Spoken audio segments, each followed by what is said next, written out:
சிறகடிக்கும் ஆசை தொடரில் வக்கீல் கிட்ட போய் டைவர்ஸ் அப்ளை பண்ண போகிற ஸ்ருதியை பார்த்து சமாதானம் செஞ்சு ரெஸ்டாரண்ட்டில் நடந்த விஷயத்த சொல்லி ஃபங்க்ஷனுக்கு கூட்டிக்கிட்டு வராங்க.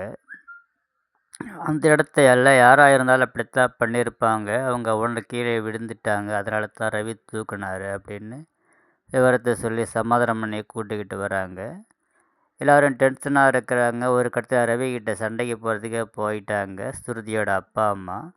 சரியான நேரத்தில் முத்துவும் மீனாவும் வராங்க. கேட்டதுக்கு ட்ரெஸ்ஸு நான் கொடுத்துருந்தேன், வாங்க லேட் ஆகிடுச்சின்னு சொல்லி சமாளித்து ஒரு வழியாக ஃபங்க்ஷன் நடக்குது. ஃபங்க்ஷனில் ஒரு சிங்கரை கூட்டு வச்சு பாட வைக்கிறாரு ரவி. எல்லோரும் அவர் பாடுற பாட்டை கேட்டு ரொம்ப சந்தோஷப்படுறாங்க. அதே நேரத்தில் நல்லபடியாக ஃபங்க்ஷன்லாம் முடியுது. எல்லோரும் வாழ்த்து சொல்கிறாங்க ஸ்ருதிக்கும் ரவிக்கும். ஃபங்க்ஷன் முடிஞ்சு கடைசியாக ஒரு கிஃப்ட்டு கொடுக்குறாங்க மீனாவுக்கு. இந்த ஃபங்க்ஷன் நடக்கிறதுக்கு காரணமே நீங்கள் தான் நிறைய ஹெல்ப் பண்ணியிருக்கிறீங்க சொல்லி பிரித்து பார்த்தா உள்ளே ஒரு ஃபோன் இருக்குது. ரோகிணியும் மனோஜும் பேசிக்கிறாங்க. கோல்டு ரிங்கு கொடுத்த நமக்கு ஒன்றும் கொடுக்காம மீனாவுக்கு போய் கிஃப்ட்டு தராங்களா அப்படின்னு அவங்களுக்குள்ளே பேசிக்கிறாங்க.